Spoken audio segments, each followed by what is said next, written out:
Coleridge, Early Visions is a 1989 biography of Samuel Taylor Coleridge, the renowned Romantic poet, written by Richard Holmes.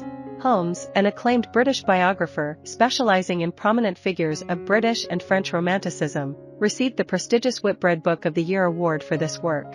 In the book, Holmes diverges from previous biographers who tended to adopt a critical stance towards Coleridge.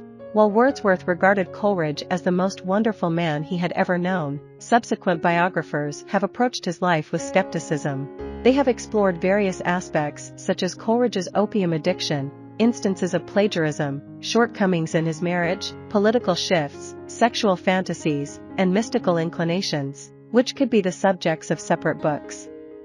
And indeed, all these books have been written. But no biographer, since James Dykes Campbell in 1894, has tried to examine his entire life in a broad and sympathetic manner, and to ask the one vital question: what made Coleridge, for all his extravagant panoply of faults, such an extraordinary man, such an extraordinary mind? Holmes intends to remedy this situation with a sympathetic account of Coleridge as a beloved friend, brilliant conversationalist, and literary genius.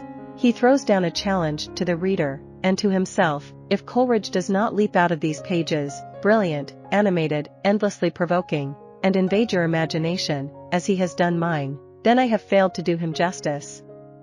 Coleridge, Early Visions, covers exactly half of the poet's life, beginning with his birth in 1772 and ending as he sets sail to join the wartime civil service in Malta in 1804. Holmes devotes careful attention to Coleridge's childhood, arguing that it contains the seeds of much of his later suffering, as well as the behavior that previous biographers have tended to criticize. Samuel Taylor Coleridge was born in the countryside town of Ottery St. Mary in Devon, the youngest of 14 children. He was a bookish child, taking no pleasure in boyish sports. Coleridge's relationship with his mother was emotionally distant. In his later years, he recalled deliberately provoking her just to gain her attention. At the tender age of 7, he even ran away from home, an event that would later find its way into his poem Monody on the death of Chatterton. Sadly, when Coleridge was 8, his father, John, passed away, leaving him with only his brother Frank, as the other son had enlisted in the Navy. As a result, Coleridge became the sole remaining son at home. He was then sent to Christ's Hospital School, a charitable institution for children of impoverished gentlemen. It was here that his poetic talent began to shine through. Coleridge penned several poems that hinted at his future accomplishments, including Dura Novis, a melancholic tale of the sea that carried thematic echoes of the rhyme of the Ancient Mariner. It was also during his time at Christ's Hospital that Coleridge was first prescribed opium, an addictive substance that would later take hold of him. During his school years, Coleridge developed a deep infatuation with Mary Evans, the sister of a close friend. However, Holmes suggests that Coleridge's affection extended not only to Mary but also to the entire Evans family. The poet's own loveless childhood had left him susceptible to yearning for the happiness he saw in other families. Unfortunately, this inclination towards seeking solace in familial bliss would eventually contribute to his unhappy marriage with Sarah Fricker. Coleridge's time at Jesus College, Cambridge, marked a period of both triumphs and challenges. He began receiving accolades for his poetry, delved into politics, and crossed paths with influential individuals who would play a role in the Romantic movement. However, his opium dependency grew more severe, and he accumulated debts along the way. Eventually, faced with financial strain, he made the decision to leave college and joined the army using the pseudonym Silas Tomkin Comberbake. Despite not being suited for military life, Coleridge exchanged his writing skills for assistance with his horse and equipment. However, when he left Latin graffiti on a stable wall, his true identity was revealed. Thankfully, his brother came to his aid, paying off his debts and facilitating his return to the university.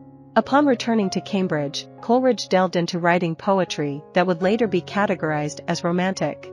It was during this time that he forged a close friendship with poet Robert Southey, who introduced him to Sarah Fricker.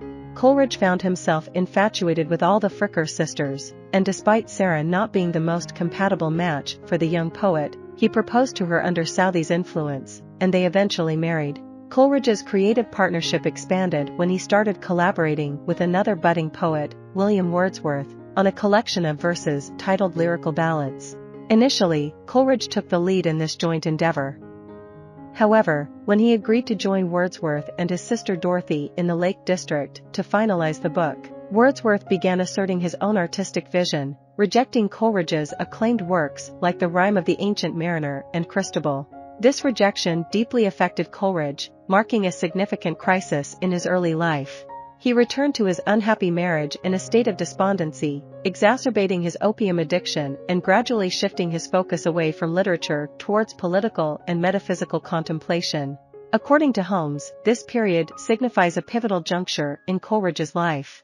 While his most renowned works were mostly behind him at this point, Holmes argues that amidst the deserts of opium addiction, illness, and domestic discontent, Coleridge's exceptionally adaptable and resourceful mind hinted at something new, a creative endeavor to reinvent himself through the very sense of failure. He faced countless futile visions of escape, but he was determined to endure and continue writing. The first half of Holmes's account concludes with Coleridge embarking on a journey to Malta, crafting his writings while seated on a chair fashioned from the cages of captive ducks. Praised for its ability to immerse readers in Coleridge's perspective, Holmes's biography received widespread acclaim from both scholars and general readers, garnering universal appreciation for its portrayal of the poet's life. I hope you enjoyed this video. Leave a like if you did and be sure to subscribe. Thank you.